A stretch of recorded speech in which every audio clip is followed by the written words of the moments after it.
What's up, YouTube? I got another video for you today, and I've been kind of wanting to do this video for a while on the military and basically my thoughts. Now, the reason why I haven't gotten around to doing a video any sooner, because I've had this for quite a while, is that a million videos have been done on the paramilitary, or on the military, and I'm not going to go over specs or anything on this knife here because you can look it up anywhere.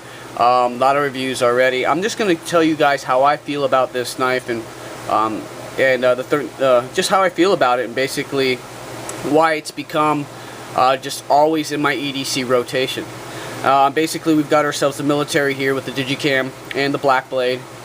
It is just, the ergonomics are really good on this knife. The blade shape, where I wish it was a little thicker at the blade, because I mean, when you think of a military, a knife with the name military, you'd imagine it to be thicker stock, something more durable that could basically, you would think of a knife that would be used for other chores than what a knife is intended for, being a military, because basically you improvise a lot when you're out in the field doing stuff, so you'd imagine that this tip right here, it's really thin, and so sometimes I have to think twice before I go ahead and possibly use it to do anything, or any prying or anything at the tip, because of the thickness. Now, you do have the S9 or the S30V, pretty strong steel, very well constructed, but I still worry. Just wish it would have had a little bit more stock at the tip, or something like that. But as far as the ergonomics, they're really good. I favor this over the paramilitary. I'm sorry. I know a lot of you guys are just like, what the hell? But I do. I don't like the feel of the compression lock. Me grabbing up at the top side of the knife to open or close it is not a natural feel for me. I don't have that many knives that are like that, so it would be very unusual. And one of the things that I didn't like about the paramilitary was that compression lock up on the top side, just because I wasn't used to it. Not that it was a bad design, it's just that all my knives are either liner or frame locks, and basically that's what I'm accustomed to grabbing. Now, one of the things I do see, or one of the things that a lot of people like about the compression lock at the top, is how smooth the knife operates. It deploys really quick. Grab it, bam, flip it open, wrist flick, it's open. But this military is actually really smooth. Now, I have to tell you this, I had gotten this in a trade, and when I got it, there was a little bit up and down blade play, not a big deal, and it was off-centered. I wrote a nice little detailed note about my concerns to Spyderco, and spoke to the customer service there, and I was able to send this back, and they went ahead and fixed it for me. I would imagine that with the up and down blade play and the lock rock, that they would just have to replace the blade. They didn't, and this knife has come back absolutely centered. They sharpened it for me. It's razor sharp. Excuse me, not razor sharp, it's hair cutting sharp. And the lockup's early, way early, insanely early, earlier than I've seen on any other military, which is really cool. Now, as far as how smooth it is, I hit the depress the lock and it just falls down. I mean, it's just pretty much the only thing that keeps it from not shutting all the way is the fact that my thumb is going to be in the way as it closes, but it's absolutely smooth. There's no blade play whatsoever, and I really like this knife quite a bit. I like the fact that it is a little larger carry. I like the fact that there is a lot of handle, so adjusting your grip, your purchase, I mean, it has so many options. Reverse grip, all kinds of stuff. I mean, it's a really the handle is great. And it's funny, it's like it's probably been repeated a million times, is that, it's like Spyderco designs their knives in the dark. They're not, a lot of their designs are not necessarily the prettiest, but they do function well for what they're intended for. The handles, the ergonomics, they got their A game. Every time they come up with a knife, it's very hard to find a Spyderco knife where the ergonomics don't work don't fit well in your hands. Usually, if you do find one like that, it's a collaboration with somebody else, which is kind of funny.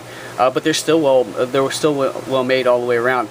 Now, one of the things I was going to do with this knife also is switch out the hardware to black hardware, but they use these standardized thread pitch and size screws here, so all I have is the metric stuff that goes with your Tenacious and those guys there. So I was able to switch this because that's the only other pet peeve I do have about when they do produce a black knife.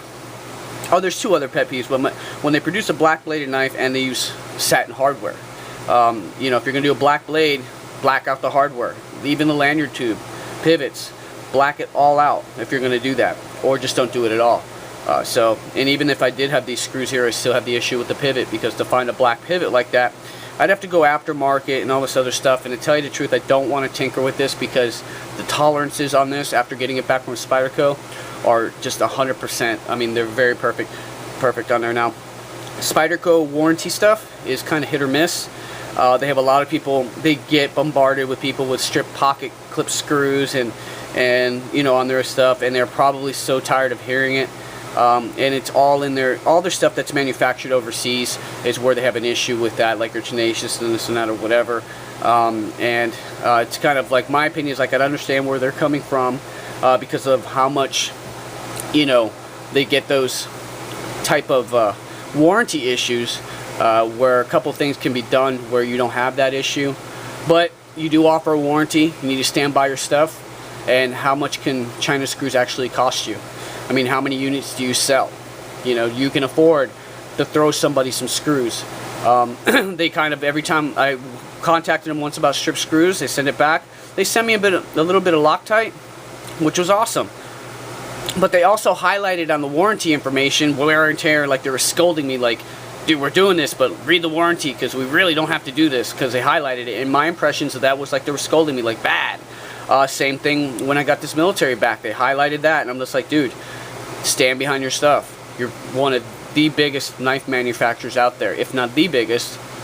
And you're going to go ahead and nickel and dime these guys that are steady buying Spydercos for you over some stupid crap like that. I mean, really, a warranty issue like that is a drop in the bucket. If you would have had to replace this entire knife to me, even though this is a $100 plus, $120 knife, how much did it really cost you? You know what I'm saying? I mean, what, maybe $80 to make it, and the markup goes to about, you know, and I don't know, I could be way off. The markup may not be that much. They could only make about $8 on this knife, I'm not sure. Or they could be making a lot more. But still, as many units as you sell, you need to be, hey, dude, here you go, thank you. This Spyderco, if I were to show you my Spyderco collection, it is freaking insane. It is just, I have so many Spydercos, it's not even funny. I'm diehard Spyderco, and they're not even my favorite manufacturer. I just really appreciate some of their designs, and I like to have some of their models catches my eyes. I've got 3 on order. I'm waiting for them to be released, you know. So anyway, guys, just my 2 cents on the military. Oh, another thing too, you know, tip down. No, dude, not everybody rocks tip down. And basically the only reason this one is still tip down is because I haven't found I need to order a lefty military pocket clip. And I'm just going to order it. I'm not going to ask them for one, see if I can get it for free. I'm just going to order it, because I don't want to deal with the hassle of that. And hopefully they don't give me a hassle or give me a hard time about ordering a lefty pocket clip. I hope they don't, because, you know, that would really suck. So anyway, guys, thanks for tuning in. My 2 cents on the military. It's an awesome knife. I favor this over the paramilitary. Compression lock and the size are my 2 reasons for it, as far as the overall design of the paramilitary in comparison to this. It's not much of a difference, except this is elongated, and of course, again, with the compression lock, I favor the liner lock over the compression lock. You can't go wrong with this knife right here. It's awesome.